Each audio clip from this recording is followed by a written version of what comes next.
Assalamualaikum warahmatullahi wabarakatuh. Halo guys, welcome to our video.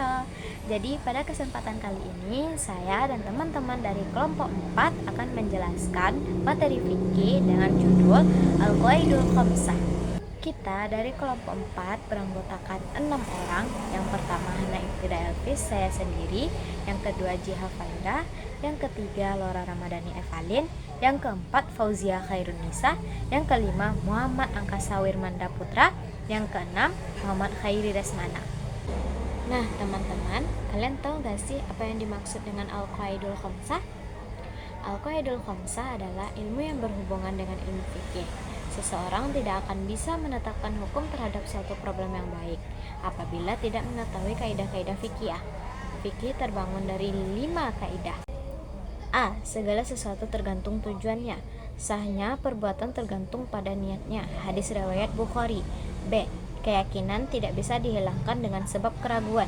Ketika salah satu di antara kalian ragu dalam sholat dan tidak tahu apakah sudah 3 atau 4 rakaat, maka buanglah keraguan dan tetapkan rakaat yang diyakini. Hadis riwayat Muslim. C. Kesulitan menuntut kemudahan. Allah menghendaki kemudahan bagimu dan tidak menghendaki kesukaran bagimu. Quran Surat Al-Baqarah ayat 185. D. Bahaya harus dicegah.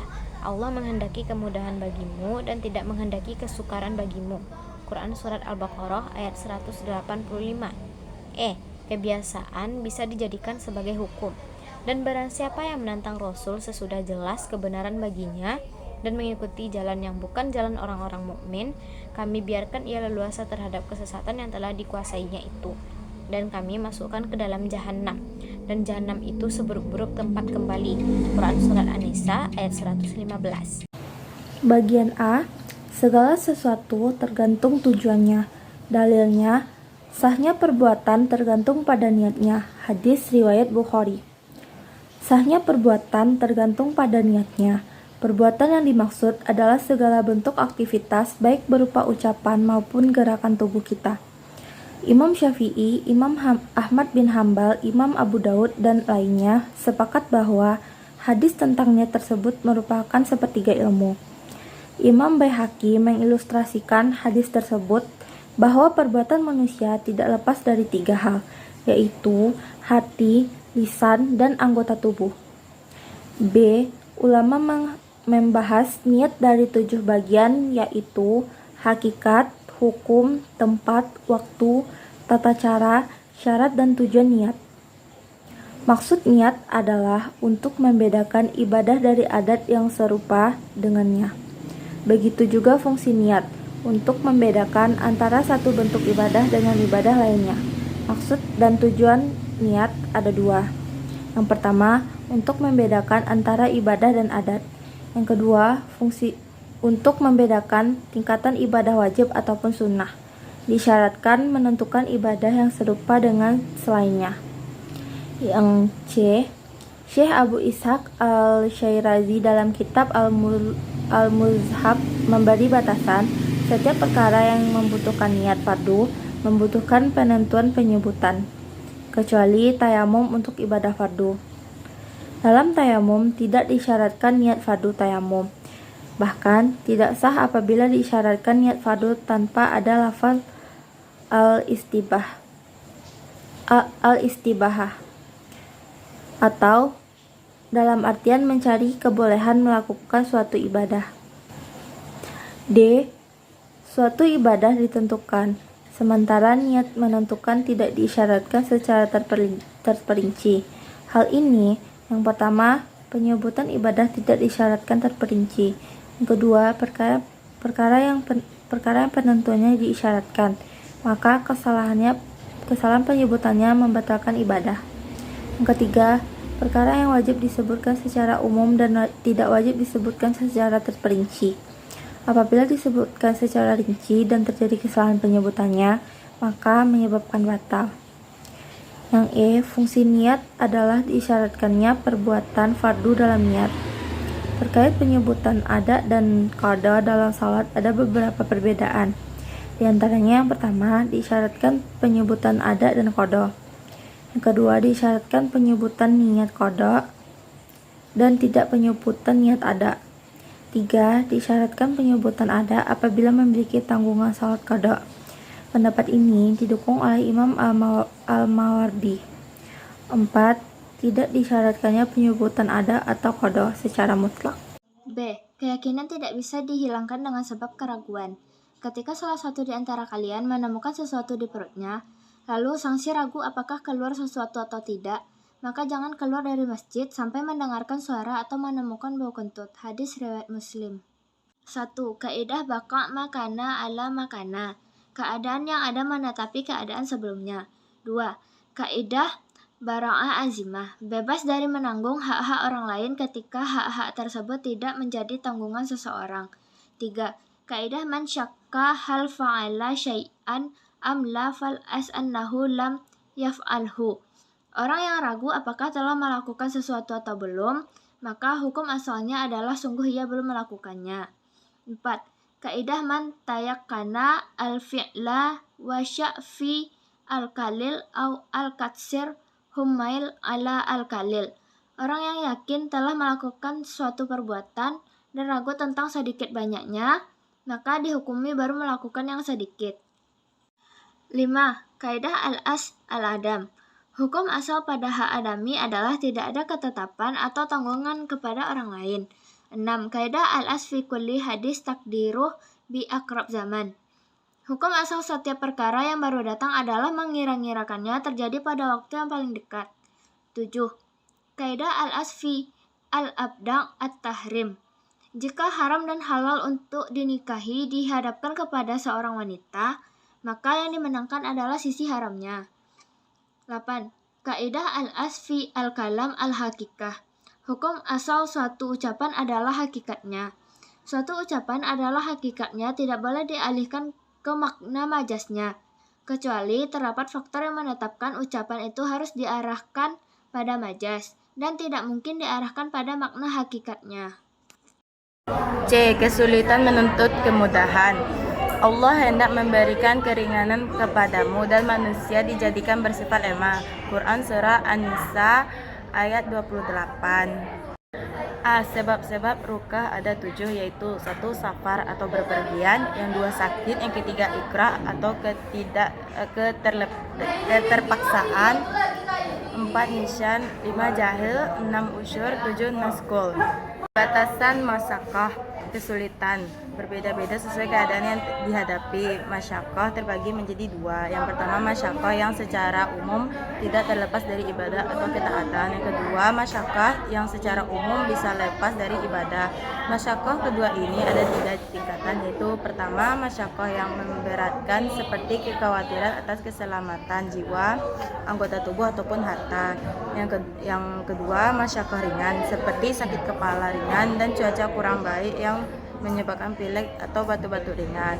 Yang ketiga, masyakah yang berada di tengah-tengah antara masyakah pertama dan kedua. Masyakah yang berada tersebut tinggal lebih dekat, yang dimana antara masyakah pertama atau masyakah kedua. C. Macam-macam takfif ada 6, yaitu pertama, takfif iskat, yaitu keringanan yang bersifat menggugurkan kewajiban. Yang kedua, takfif tangkis, yaitu keringanan yang bersifat mengurangi kewajiban. Yang ketiga, takfif ibdal, yaitu keringanan yang bersifat mengganti kewajiban ibadah. Yang keempat, takfif takdim, yaitu keringanan yang bersifat mendahulukan waktu yang sudah ditetapkan. Yang kelima, takfif takhir, yaitu keinginan yang bersifat mengakhiri dari waktu yang sudah ditetapkan. Yang keenam, takfif takhis, yaitu keinginan yang bersifat mempermudah hukum pada beberapa hal awalnya sulit dilaksanakan. D. Bahaya harus dicegah. Tidak boleh melakukan perbuatan yang membahayakan diri sendiri dan membahayakan orang lain. Hadis riwayat Malik, Ibnu Majah, Hakim, Baihaqi, dan Daruqtini. A. Kaidah ad-darurat tubih al-maddi madurat, dan kaidah mabih li ad-darurah yakat darbi qadirah. Kondisi darurat menurut Imam As-Suyuti ada beberapa kaidah. Kondisi darurat yang memperbolehkan keharaman. Kaidah ini berlaku dengan syarat ada darurat dan tingkatannya tidak kurang dari keharaman, seperti membolehkan makan bangkai bagi orang yang terdesak yang bila tidak makannya akan mati. 2. Perkara yang diperbolehkan karena darurat dibatasi sesuai kadar kedaruratannya sendiri, seperti orang yang sedang dalam kondisi darurat boleh memakan bangkai, tidak boleh melebihi kebutuhannya untuk menyelamatkan nyawanya. B. Level kondisi pada pembahasan kaidah ini ada 5, yaitu 1. Darurat. Kondisi yang bila tidak melakukan keharaman akan menyebabkan kematian atau mendekati kematian, seperti orang kelaparan yang hanya menemukan bangkai apabila tidak memakannya akan mati. 2. Hajat, yaitu kondisi yang bila tidak menerjang keharaman seperti menyebabkan kematian namun akan kesulitan. Dalam kondisi demikian, orang yang belum boleh menerjang keharaman namun ia diperbolehkan tidak berpuasa pada bulan Ramadan, seperti orang kelaparan yang bila tidak makan tidak sampai menyebabkan mati namun akan mengalami kesulitan dan penderitaan akibat kelaparan. 3. Manfaat, yaitu kondisi yang diinginkan seseorang berawal dari keinginan hati untuk menikmatinya, seperti seorang ingin menikmati bubur, makanan yang berlemak, dan atau ikan laut. 4. Zina atau perhiasan, yaitu kondisi tujuannya sebatas pelengkap saja, seperti penambah garam pada sayur, penambah gula pada kue, dan semisalnya. 5. Fadl, yaitu kondisi yang bersifat keluasaan, seperti orang yang hendak berpesta dengan berbagai makanan dari yang haram atau yang bersyahdat. Kebolehan karena uzur dan akan hilang seketika uzurnya hilang. Segala sesuatu diperbolehkan karena uzur atau darurat, maka hukum kebolehannya akan batal sebab uzur atau daruratnya hilang. Sebagaimana contoh berikut. Orang tayamum karena penyakit, maka tayamum akan batal sebab kesembuhan penyakit itu. Tidak boleh menghilangkan bahaya atau kerugian orang dengan tingkatan yang berakibat membahayakan atau merugikan orang lain. Seperti bagi orang yang terdesak tidak boleh makan makanan orang lain dan juga terdesak. Ulama mengunggulkan penolakan mafsadah daripada pengambilan maslahah. Penolakan mafsadah lebih diprioritaskan daripada pengambilan maslahat.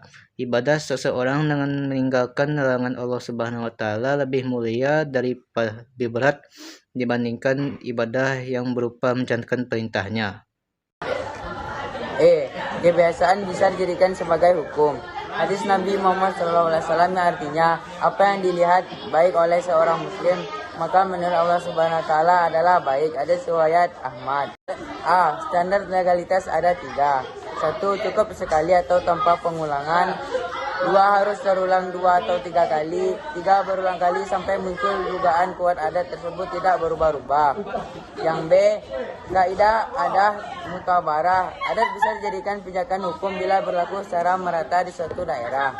Dengan gambaran adat di suatu daerah berbeda-beda, dari satu orang dengan orang lain berbeda-beda, maka adat seperti ini tidak bisa dijadikan pijakan hukum. C. Pertentangan urf dan syara, maka dapat diklasifikasikan menjadi 2. Bila tidak berkaitan dengan hukum syar'i, maka didahulukan urf yang berlaku. 2. Bila berkaitan dengan hukum syar'i, maka didahulukan syar'i. D. Mayoritas para ulama mengunggulkan pendapat yang tidak menempatkan syarat. Contohnya, bila berlaku adat orang berhutang melebihkan jumlah pengembalian, apakah adat ini menempati posisi syarat sehingga hutangnya haram? Pendapat Aisyah menyatakan adat tersebut tidak menempati posisi syarat sehingga hutangnya tidak bisa dihukum haram. Segitu dulu penjelasan yang dapat kami sampaikan. Terima kasih karena sudah menonton dan mohon maaf apabila ada kesalahan karena kesempurnaan hanya milik Allah Subhanahu wa taala. Wabillahi taufiq wal hidayah. Wassalamualaikum warahmatullahi wabarakatuh.